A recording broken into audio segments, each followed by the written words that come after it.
안녕하십니까. 방송을 청취하신 성도 여러분, 분당 새순교회를 담임하고 있는 김대강 목사입니다.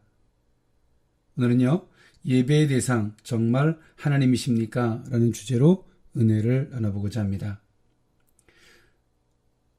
중세기에 일어난 종교개혁은요, 로마 교회의 타락과 부패를 비판하고요, 쇄신을 요구하며 일어난 기독교는 개혁운동이었습니다. 로마 교회는요, 교황의 권위가 말씀의 권위보다 우선권을 가지고 있었습니다. 장로교회에 창시했던 종교개혁자 칼빈은요, 교회의 본질을 회복하고자 했습니다. 예배가 회복되어야 하나님의 영광이 회복되기를 원했기 때문입니다. 그는 하나님의 이름에 대한 거룩하고도 진실한 경외를 위하여 드리는 것이 예배라고 정의하였습니다. 예배는 구원받는 성도들이 그 구원의 은총을 베풀어 주신 삼위일체 하나님께 드리는 것입니다. 신앙이라면 누구나 자신이 성도이며 하나님께 예배드리기 위해 주의를 지킨다고 생각할 것입니다. 그렇기 때문에 신앙인들에게 예배의 대상이 누구냐고 묻는 것은요, 아주 어리석은 질문처럼 보입니다. 하지만 우리 주변에는요, 이러한 당연하고도 기본적인 사실이 아무렇지도 않게 무시될 때가 있습니다. 이스라엘 초대 왕이었던 사울은요, 블레셋과의 전쟁 중 어려운 일을 겪게 됩니다.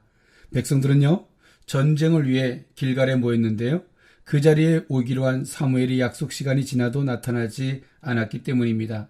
차츰 이스라엘 백성들은요, 한 사람씩 도망치기 시작했고요, 이에 사울은요, 민심을 추스르기 위해서 본인이 임의로 제사를 드리게 됩니다. 하나님께서는 이 일로 인하여 사울의 집안을 이스라엘 왕위에서 패하시는 결정을 하시게 됩니다. 사울은 크게 두 가지의 잘못을 한 것인데요. 하나는 권한이 없는 자가 임의로 제사를 드린 것이고요. 다른 하나는 제사의 대상은 하나님이심에도 불구하고 사람들의 민심을 얻기 위해서 제사를 이용했다는 것입니다. 하나님 앞에서 이 두 가지 모두가 죄이지만 더욱 결정적인 죄는요, 사람들의 마음을 잡으려고 제사를 이용한 것이라고 할 수 있습니다. 그런데 안타깝게도 비단 이런 일이 사울이 살았던 시대에만 있는 것이었을까요? 지금도 많은 사람들이 하나님을 위한다고 말하지만 정작 사람들에게 맞춰진 사람들의 마음을 얻기 위한 예배를 드리고 있는지도 모릅니다. 강례상에서 선포되어지는 말씀이요, 사울 왕이 그랬던 것처럼 사람들의 마음을 얻기 위해 메시지가 되어서는 안 됩니다. 자신의 목적을 관철시키기 위해서 하나님의 말씀을 이용해서도 안 됩니다. 많은 성도들이요, 강례상에서 선포되는 말씀이요, 부담스러워 교회를 떠난다 할지라도 이 시대의 교역자들은 하나님께서 원하시는 말씀을 선포해야 합니다. 예배를 통하여 하나님께서 원하시는 메시지가 선포된다면 그 말씀을 듣게 하시는 것은요, 하나님의 몫이 될 것입니다. 하나님께서는요, 성도로 하여금 하나님의 말씀을 받아 마음을 고치며 강례상에서 선포되는 말씀의 권위를 존중하여 그 경고하심에 순종하는 믿음의 성숙한 그리스도인들이 되게 하실 것입니다. 그렇다면 예배를 드리는 성도는 어떤 자세를 가져야 할까요? 칼빈이 26세 때 쓴 그의 저서 기독교 강요를 보면요, 그는 거짓 교회에 대하여 말하고 있습니다. 거짓 교회는요, 자존심은 강하지만 하나님의 말씀을 듣지 않는 것이 분명하다라고 하였습니다.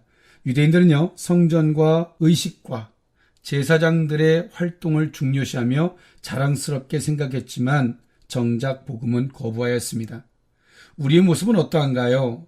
자신이 출석하는 교회 건물의 크기와 유명한 목회자의 자존감이 높아지고 세련된 건축 양식에 만족감이 들며 잘 짜여진 쇼와 같은 현란한 악기 연주와 찬양팀의 찬양에 감정이 동하고 있지는 않은가요? 또한 여러 가지 인간관계와 프로그램에 속해 주일을 평일 못지않게 바쁘게 보내고 있지는 않는지 정작 예배의 대상이 되시는 하나님은 우리의 마음에서 후순위가 되어 있지는 않은지 우리는 생각해 보아야 할 것입니다. 예배를 드리는 성도들은요, 자신의 기호에 맞춰진 예배를 기대하기보다는요, 먼저 진정한 예배의 본질이 무엇인지 알아야 합니다. 그리고 하나님께서 예배를 통하여 우리에게 원하시는 것이 무엇인지를 살펴야 합니다. 다윗은요, 시편 40편 6절에서부터 7절 이하에 주께서 나의 귀를 통하여 들리시기를 제사와 예물을 기뻐 아니하시며 번제와 속죄제를 요구치 아니하신다 하신지라. 그때 내가 말하기를 내가 왔나이다. 나를 가리켜 기록한 것이 두루마리 책에 있나이다. 라고 고백하였습니다. 다윗은요, 하나님이 예배를 통해 원하시는 것은 다른 어떤 것이 아니라 바로 다윗 자신이었음을 바로 알고 있었던 것입니다. 우리의 예배의 대상은 오직 하나님 한 분뿐이어야 합니다. 그리고요, 그 예배의 대상 대신 하나님께서는요, 예배자 된 우리 각자를 원하고 계십니다. 이 근본적이고 본질적인 사실을 잊지 않는 예배자가 된다면 우리 개인으로부터 시작된 개인적인 종교개혁이 교회 공동체를 넘어서요, 한국교회 종교개혁을 다시 한번 이루게 될 줄 믿습니다. 감사합니다. 지금까지 분당 세순교회 김대광 목사였습니다.